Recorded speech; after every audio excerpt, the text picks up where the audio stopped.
Bismillahirrahmanirrahim. Assalamualaikum warahmatullahi wabarakatuh. Alhamdulillahirrabbilalamin. Segala puji bagi Allah Tuhan semesta alam. Salawat dan salam atas baginda Rasulullah Muhammad SAW, keluarga dan para sahabatnya. Baik, di video kali ini kami akan mencoba untuk membahas buku Fihi Ma Fihi dari tokoh Jalaluddin Rumi yang insya Allah bisa memberikan keberkahan yang banyak dalam hidup kita. Hanya saja yang kami gunakan bukanlah tafsir, yakni melainkan tadabbur. Karena dalam proses pemahaman, dalam proses pencarian kebenaran atau dalam proses pencarian ilmu, ada dua hal yang harus kita fahami. Yang pertama adalah tafsir, yang kedua tadabbur. Kalau tafsir itu menggunakan akal, kalau tadabbur menggunakan hati. Kalau tafsir itu goalnya adalah kita bisa menemukan kebenaran, sedangkan kalau tadabbur goalnya adalah kita bisa menemukan kebaikan. Karena dalam dunia ini levelnya adalah pertama kebenaran, kedua kebaikan, yang ketiga keindahan. Seperti itu. Jadi kalau membahas atau menafsiri kitab ini, saya rasa perangkat saya masih belum mampu. Tapi kalau bertadabbur, insya Allah kita semua bersama-sama mencari bagaimana baiknya dan mencari bagaimana apa yang benar, bukan siapa yang benar. Harapan saya video ini bisa menjadikan jiwa kita lebih mesra kepada Allah Subhanahu wa Ta'ala dan kepada kekasihnya. Yang kedua, harapan saya video ini bisa menyembuhkan hati pendengar yang sudah lelah mungkin dengan dunia luar, dengan kondisi masyarakat Indonesia, kondisi pemerintahannya, dengan sistem pemerintahannya, sehingga kami berusaha untuk mengajak para pendengar semuanya masuk ke dalam. Karena sudah jenuh dengan kondisi luar, maka saya mengajak pendengar semuanya untuk masuk ke dalam, artinya lebih merenungi jiwa masing-masing. Karena di jiwa itulah tempat bersemayam Allah dan Rasulnya. Baik, langsung saja kita masuk ke dalam pembahasan Fihi Ma Fihi bagian pertama.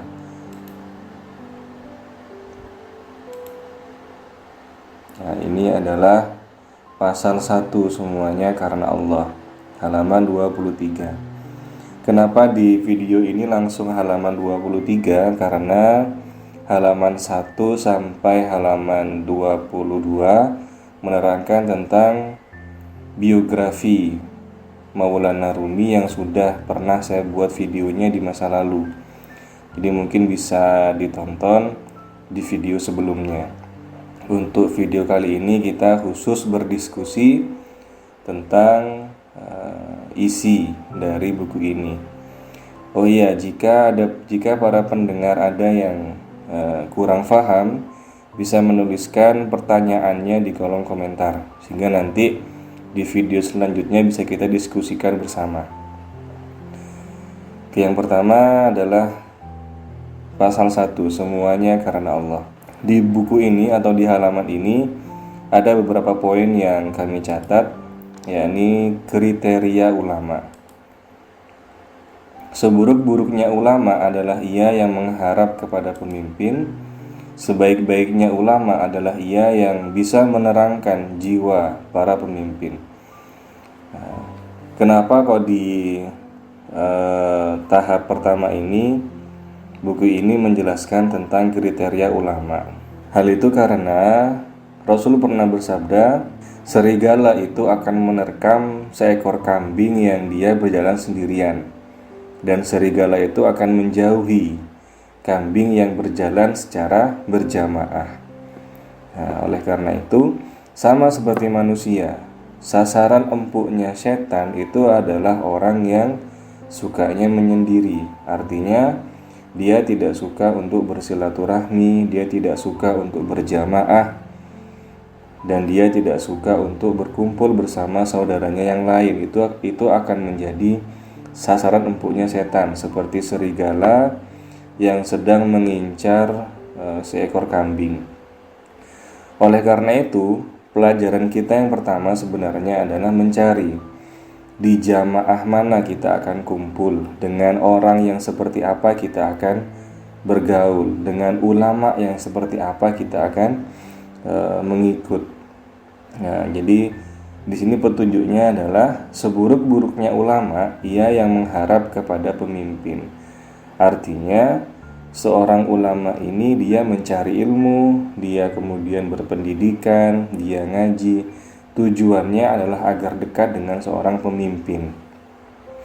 Tidak lain bisa dikatakan bahwa tujuan aslinya sebenarnya harta dan kekuasaan. Naudzubillah. Walau pada dasarnya memang niat awalnya adalah tentang keilmuan, tapi di tengah jalan setan bisa saja menggelincirkan niatnya itu untuk condong kepada harta dan kekuasaan, di mana harta dan kekuasaan ini dimiliki oleh para pemimpin. Nah, jadi seburuk-buruknya ulama adalah ia yang mengharap kepada pemimpin. Sebaliknya, sebaik-baiknya ulama adalah ia yang bisa menerangkan jiwa para pemimpin. Nah, ini kebalikannya, bukan ulamanya mencari pemimpin, tapi pemimpinnya yang mencari ulama.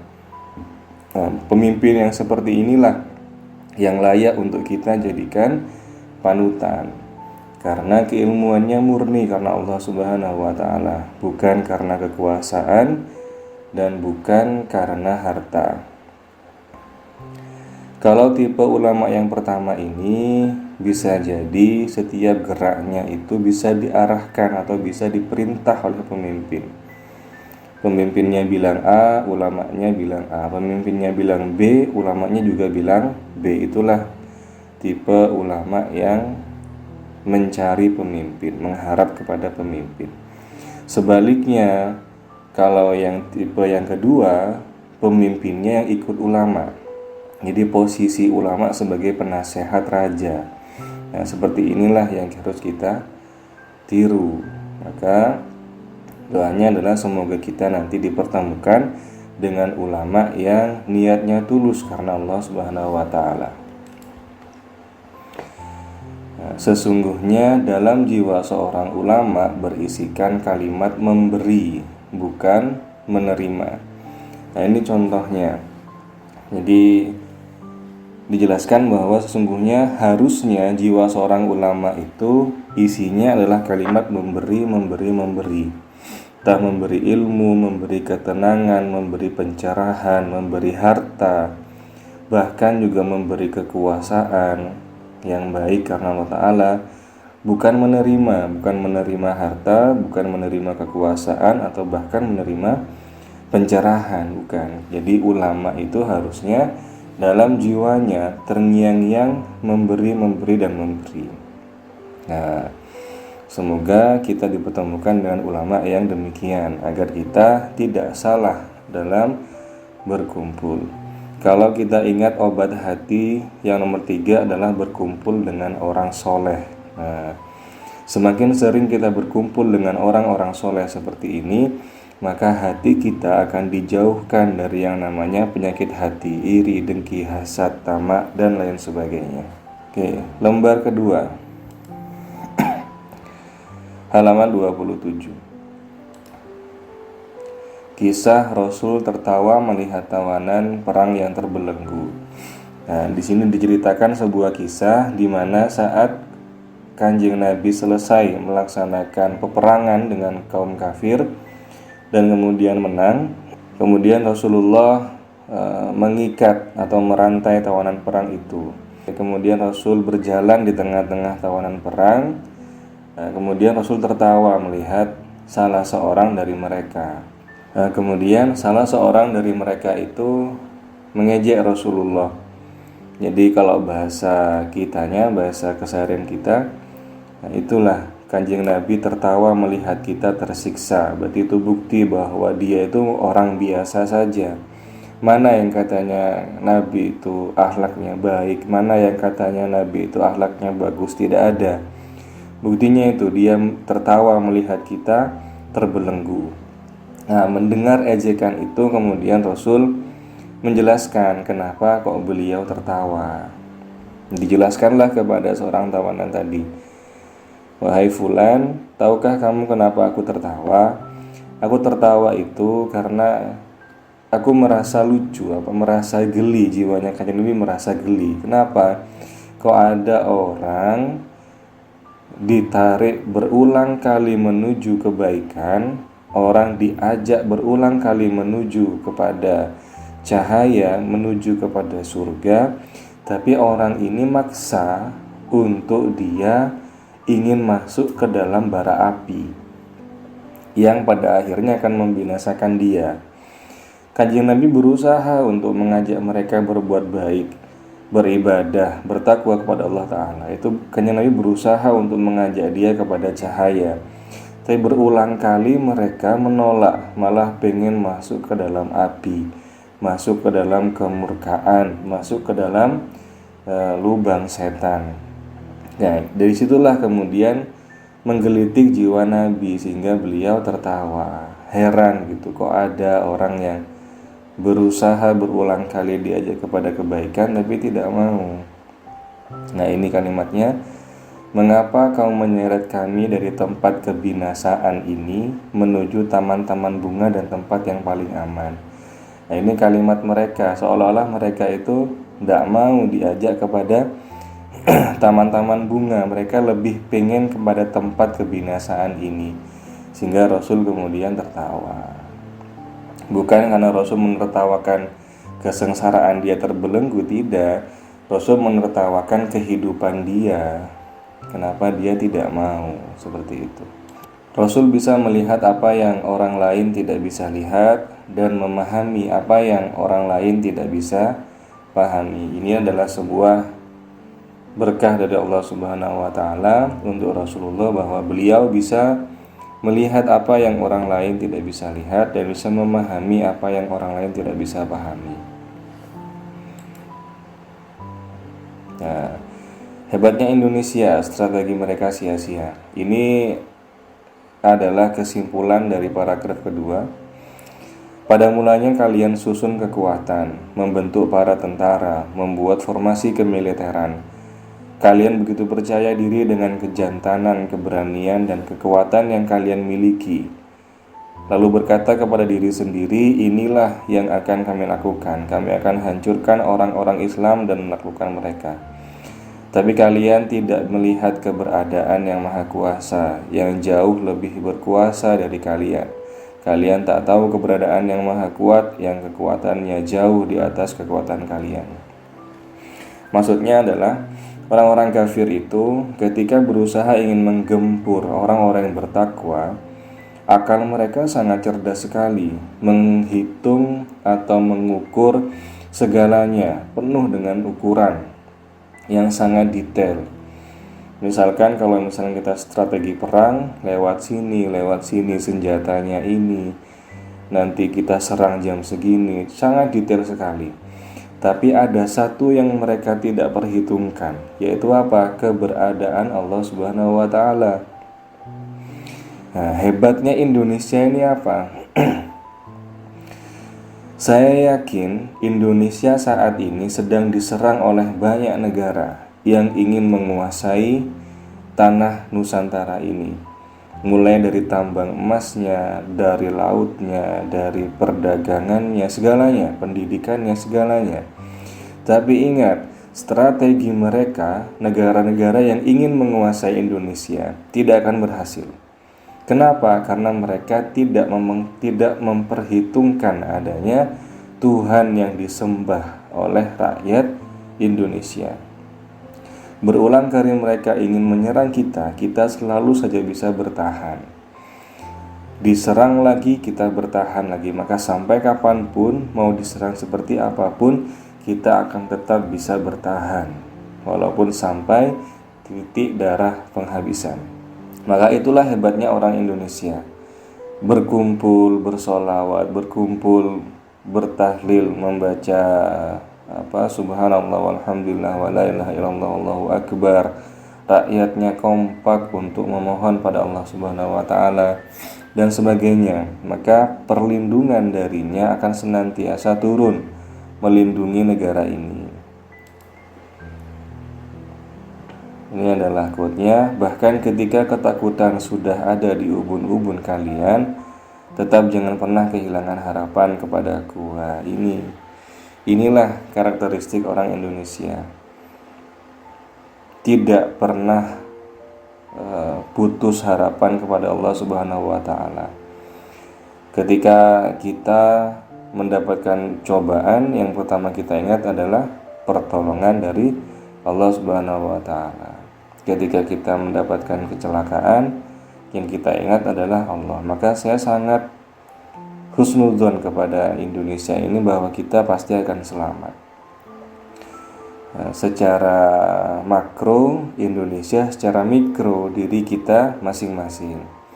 Maka mendapat musibah apapun diri kita ini, jangan pernah putus harapan kepada Allah dan jangan pernah suudzon kepada Allah, karena pada akhirnya dialah yang akan menyelamatkan kita.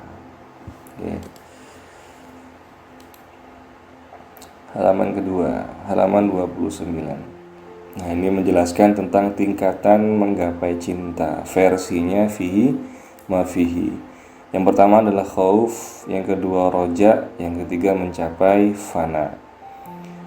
Allah berfirman, hai para tawanan, jika kalian berpaling pada keyakinan yang dulu, memandangku dengan khauf dan roja, dan menyadari bahwa diri kalian berada dalam kendaliku, maka aku akan membebaskan kalian dari rasa takut itu. Aku juga akan mengembalikan semua harta yang dirampas saat perang dan kerusakan yang telah terjadi. Bahkan akan aku lipat gandakan dengan sesuatu yang jauh lebih baik dari sebelumnya. Akan aku ampuni kalian dan akan aku gabungkan kebahagiaan dunia dan akhirat untuk kalian.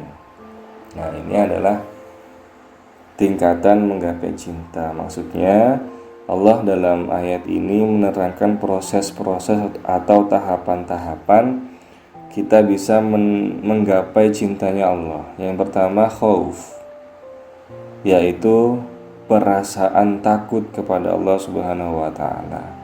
Rasa takut ini adalah tahap pertama. Jadi kita merasakan takut kepada Allah Subhanahu wa taala. Jadi kalau saya melihat makhluk yang sangat takut sama Allah itu adalah bangsa jin. Kebanyakan bangsa jin yang alim, bangsa jin yang sudah tinggi ilmu agamanya, mereka sangat ketakutan kepada Allah Subhanahu wa taala. Tidak ada satupun yang berani. Karena mereka lebih peka, bisa merasakan kehadiran, bisa merasakan betapa dahsyatnya Allah Subhanahu wa taala. Jadi tahap pertama takut. Kalau bisa kita sebagai manusia memunculkan perasaan itu juga dimanapun dan kapanpun, khauf kepada Allah. Tingkat selanjutnya adalah roja. Roja ini penuh harap. Artinya kita inna lillahi wa inna ilaihi raji'un. Nah, penuh harap, kita kembali, semuanya kita kembalikan sama Allah Subhanahu wa taala. Biarkan Allah itu menjadi pusat dari segalanya dalam kehidupan kita. Berpikir pusatnya adalah Dia, bertindak pusatnya adalah Dia, merasakan pusatnya adalah Dia. Jadi Dia sebagai rajiun, tempat kita kembali. Nah, kalau misalkan sepasang kekasih, maka setiap saat kita ingat sama kekasih kita, seperti itu. Jadi level kedua itu sudah bukan takut lagi, tapi roja, kita mengingat dia terus. Baru yang terakhir adalah fana. Nah, ayat ini. Dan menyadari bahwa diri kalian berada dalam kendaliku. Diri ini seluruhnya dalam hidup kita, baik raga dan batin itu tergabung dalam diri. Maka diri kita ada dalam kendalinya. Maka semuanya yang kita lakukan ini dikendalikan olehnya. Kita melihat, berkata, berpikir, merasa, bertindak, itu semuanya adalah kendalinya. Pertanyaannya, lalu di mana kendali kita? Nah, ini agak tinggi, di mana kendali kita? Maka sebenarnya kita tidak memiliki kendali apapun karena semuanya ada dalam kendalinya. Nah, ini makom fana, kesadaran di makom fana. Fana itu apa? Fana itu ibarat gula yang dilarutkan di dalam air. Ketika gula dalam air, maka saya tanya gulanya di mana? Gulanya tidak ada, tapi rasanya apa ini? Manisnya apa? Manisnya gula. Gulanya di mana? Tidak ada. Itulah fana. Jadi gula sudah lebur dalam air. Zatnya sudah menyatu dengan air. Nah, seperti itu. Serupa tapi tak sama, sama tapi tidak serupa. Fana. Ketika manusia awalnya sudah takut kepada Allah, kemudian dia senantiasa mengingatnya dengan roja, maka kemudian dia akan menyadari bahwa dirinya sebenarnya tidak ada, yang ada hanya Allah Subhanahu wa Ta'ala. Maka disitulah cintanya akan turun. Allah akan melayani kehidupan kita. Kita akan diberikan apa yang disebut dengan harta, diberikan kekuasaan, dilipat gandakan dengan sesuatu yang lebih baik. Bahkan akan digabungkan kebahagiaan dunia dan akhirat. Nah, ini adalah hadiah bagi orang yang sudah sanggup mencapai kesadaran fana. Rasul sering menguji cinta umatnya dengan uang karena harta adalah ikatan dunia yang paling dahsyat. Ya, jadi seperti ini. Rasul sering menguji cinta umatnya dengan uang, dengan harta. Agar apa? Agar umatnya terlepas dari ikatan yang namanya harta. Perlu diingat bahwa Nabi Adam itu diciptakan di surga, kemudian tinggal lama di surga, kemudian berdua dengan Siti Hawa di surga, dan terakhir diturunkan ke bumi. Maka sejatinya makhluk yang namanya manusia ini adalah aslinya kampung halamannya di surga. Di bumi ini kita hanya singgah, mengikuti eyang kita, mengikuti Nabi Adam. Aslinya kita penduduk surga. Tapi kita di tempat persinggahan ini, di bumi ini, sangat banyak belenggu-belenggu kita yang menghalangi kita untuk bisa pulang ke kampung halaman. Contohnya apa ya? 3 itu, harta, tahta, dan wanita. Kenapa harta disebut pertama kali? Karena itu adalah ujian yang paling dahsyat. Rasulullah menguji cinta umatnya dengan uang. Ketika sahabatnya punya uang banyak, pasti ujiannya adalah disuruh untuk sedekahkan untuk yatim, sedekahkan untuk janda, sedekahkan untuk persiapan perang dan lain sebagainya. Jika sahabat yang ketika dapat perintah itu kemudian hatinya tidak goyah, maka keimanannya sudah kuat. Tapi ketika masih ada yang hatinya goyah, maka keimanannya masih dipertanyakan. Mikir besok makan sama apa, mikir anak istri makan sama apa. Nah, itu adalah contoh dari hati yang masih goyah. Padahal besok makan apa Allah sudah menyediakan, tinggal tunggu besok saja. Hari ini sudah ada jatah rizki kita, besok sudah ada jatah rizki kita. Nah, kita ragu besok makan apa, berarti kita tidak percaya bahwa Allah sudah menyiapkan harta untuk kita. Menyatakan cinta adalah hal yang mudah, tetapi pernyataan itu butuh bukti dan fakta. Ya demikian, menyatakan cinta memang mudah, tapi membuktikan Itu yang butuh perjuangan. Tapi ketika cinta itu sudah terbukti, maka yang kita cintai akan membalas mencintai kita. Itu enaknya. Selanjutnya, Rasul dapat mengetahui kebohongan seseorang.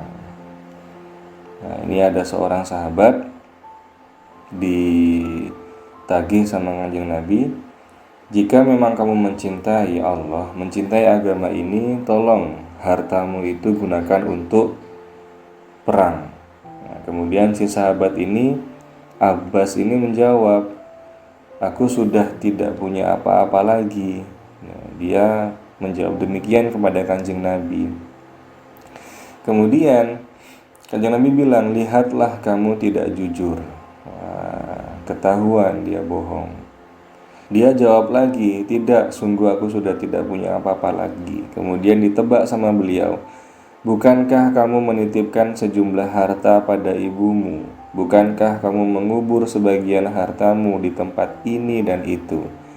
Bukankah kamu mengatakan secara rinci kepada ibumu, jika aku kembali, kembalikan semua harta ini kepadaku, dan seterusnya. Nah, ini semua ditebak sama Kanjeng Nabi, kebohongan-kebohongan dia. Baru Abbas ini kemudian sadar. Nah, ia berkata, ya Rasulullah, dahulu aku selalu yakin bahwa dirimu mewarisi nasib baik para raja. Tapi setelah engkau mengatakan hal-hal tadi, aku langsung percaya dan yakin bahwa yang baru saja engkau katakan adalah rahasia Allah. Karena Abbas mengira yang tahu rincian kalimat ini hanya Allah Ta'ala. Tapi kenapa kok Rasulullah juga tahu? Karena Rasulullah diberitahu sama Tuhan yang Maha Tahu. Terkadang manusia yang lemah imannya harus ditunjukkan sebuah keajaiban dulu, baru dia bisa yakin kepada Allah dan Rasulnya. Banyak kisah yang seperti ini. Manusia-manusia yang imannya lemah itu membutuhkan sebuah keajaiban agar menjadi kuat. Sedangkan manusia yang imannya sudah kuat, dia hanya butuh nasihat-nasihat dan pencerahan-pencerahan secara verbal saja, tidak perlu ditunjukkan rahasia-rahasia atau kesaktian-kesaktian. Aku mendengar gemeretak keraguan dalam hatimu, yang gemanya terdengar di dalam jiwaku. Aku memiliki telinga yang tersembunyi di balik jiwaku yang terdalam. Nah, ini sebuah rahasia. Jangan-jangan, pertanyaan saya adalah, jangan-jangan kemampuan ini juga bisa dimiliki oleh seluruh manusia di muka bumi, tidak hanya Kanjeng Nabi saja. Artinya ini adalah kemampuan yang dasar dimiliki oleh semua. Dan Kanjeng Nabi sama Allah Ta'ala diizinkan untuk bisa mengaktifkan kemampuan ini. Mendengar kalimat ini, saya jadi ingat tentang film yang berjudul Lucy dari Amerika. Film itu menceritakan bahwa manusia memiliki kemampuan otak yang terus berkembang dari 1%, 5%, 10% hingga maksimal 100%. Nah, di setiap perkembangan otak itu manusia memiliki kemampuan yang lebih dahsyat. Katakanlah ketika manusia berhasil mengaktifkan kemampuan otaknya menjadi 40% saja, maka dia sudah bisa melihat cahaya atau bisa melihat zat makanan yang dibawa oleh tumbuhan dari akar ke daunnya. Bahkan dia bisa melihat cahaya, frekuensi, dan lain sebagainya. Nah, kemudian jika saya kaitkan dengan ini, jangan-jangan film itu adalah ayat kauniyah dari Allah Subhanahu wa Ta'ala. Kan ayat itu ada dua, ada ayat kauliyah, ada ayat kauniyah. Ayat kauliyah itu adalah ayat yang diucapkan, yakni Al-Quran, ayat Quran. Sedangkan ayat kauniyah adalah ayat yang tersebar di alam semesta, yang kita harus membacanya dengan teliti. Otomatis itu menggunakan hati. Itu adalah ayat kauniyah. Jangan-jangan di film ini ada ayat kauniyah dari Allah yang memberikan pesan kepada kita bagi orang-orang yang berpikir. Nah, di sana jika kita kembalikan kepada ini, jangan-jangan Kanjeng Nabi sudah bisa mengaktifkan kemampuan otaknya sekian puluh persen sehingga beliau bisa melihat yang orang lain tidak bisa lihat, bisa mendengar yang orang lain tidak bisa dengar, dan lain sebagainya. Maka sebenarnya kita jika mau berikhtiar, insya Allah juga Allah akan memberikan kemampuan itu. Walaupun pada dasarnya kemampuan itu hanyalah ujian. Apakah dengan kita punya kemampuan itu hati kita bisa tetap stabil dalam mengingatnya atau tambah sombong dan lain sebagainya. Maka semua kita kembalikan sama Allah Ta'ala. Oke, yang selanjutnya halaman 32. Ia mampu menganugerahimu penyesalan yang mendalam karena dosa yang telah kamu perbuat, dan mempersiapkanmu beberapa alasan agar kamu kembali bisa berbuat sesuatu untuk umat Islam dan menjadi kekuatan bagi mereka. Maka jangan pernah kehilangan harapan kepadanya.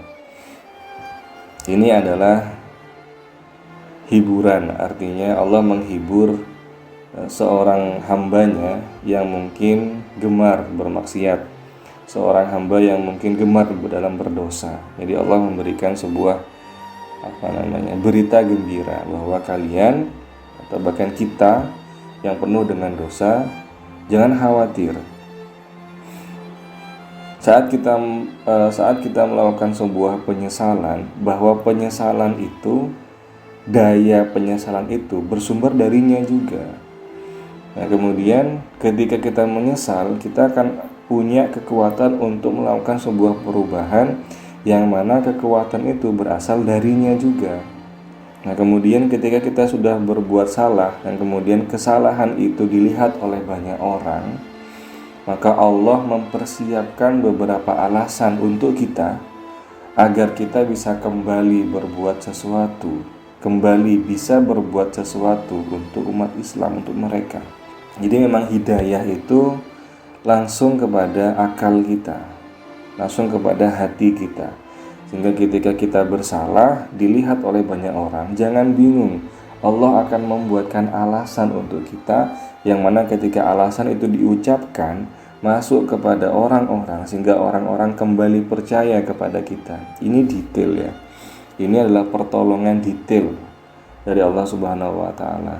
Maka jangan GR. Yang pertama, jangan GR bahwa kekuatan itu dari kita. Yang kedua, jangan putus asa. Kesalahan sebesar apapun yang kita lakukan, kita akan mendapatkan kekuatan darinya untuk bisa memperbaiki semuanya. Maka yang penting, jangan pernah kehilangan harapan kepadanya. Berulang kali saya bilang, inna lillahi wa inna ilaihi raji'un itu adalah rumus kehidupan, bukan rumus kematian. Semuanya berasal darinya, maka akan kembali kepadanya. Nah, itu rumus kehidupan. Kita jika ingin hidupnya itu nyaman, gunakan kalimat kedua, kembalikan semuanya padanya. Seandainya semua yang ada di dunia ini tampak sebagaimana adanya, maka Nabi Muhammad SAW yang diberkati dengan mata yang cemerlang itu tidak akan menangis. Nah, karena Rasulullah diberkati mata yang sangat cemerlang, maka manusia tampak semua yang ada, baik itu yang tersembunyi maupun yang nyata, sehingga Rasulullah menangis melihatnya. Nah, sebenarnya bersyukur bagi kita dibatasi bisa melihat sesuatu. Bayangkan Kanjeng Nabi yang bisa melihat di beberapa dimensi, tidak bisa tenang. Itulah salah satu tanggung jawab beliau diutus di dunia ini. Allahumma sholli ala Sayyidina Muhammad. Lembar terakhir, sebagus dan secemerlang apapun buah pikiranmu, tidak akan lebih hebat dari buah pikiran sang Nabi. Jadi jangan terlalu mengandalkan akal dan pikiran. Jadilah orang yang terus mengemis dan takut di hadapan Allah Subhanahu wa taala. Ini adalah bimbingan bagi kita belajar untuk menggunakan hati daripada menggunakan akal. Artinya diletakkan pada porsi atau pada posisi yang seimbang. Nah, kalau bisa seimbang itu bukan setara ya. Setara itu 50-50. Tapi seimbang bisa jadi 70-30, bisa jadi 60-40, harus seimbang. Nah, manusia dikatakan ideal jika seimbang, di mana hatinya, porsi hatinya itu lebih banyak daripada porsi akalnya. Karena akal digunakan untuk mencari dunia, sedangkan hati digunakan untuk mencari Allah Subhanahu wa taala. Demikianlah tayangan kali ini. Semoga bisa memberikan banyak pengetahuan bagi kalian semua, dan semoga tayangan ini dapat menambah kemesraan kita kepada Allah dan kekasihnya. Jika ada pertanyaan, silakan tulis di kolom komentar. Kurang lebihnya mohon maaf. Wassalamualaikum warahmatullahi wabarakatuh.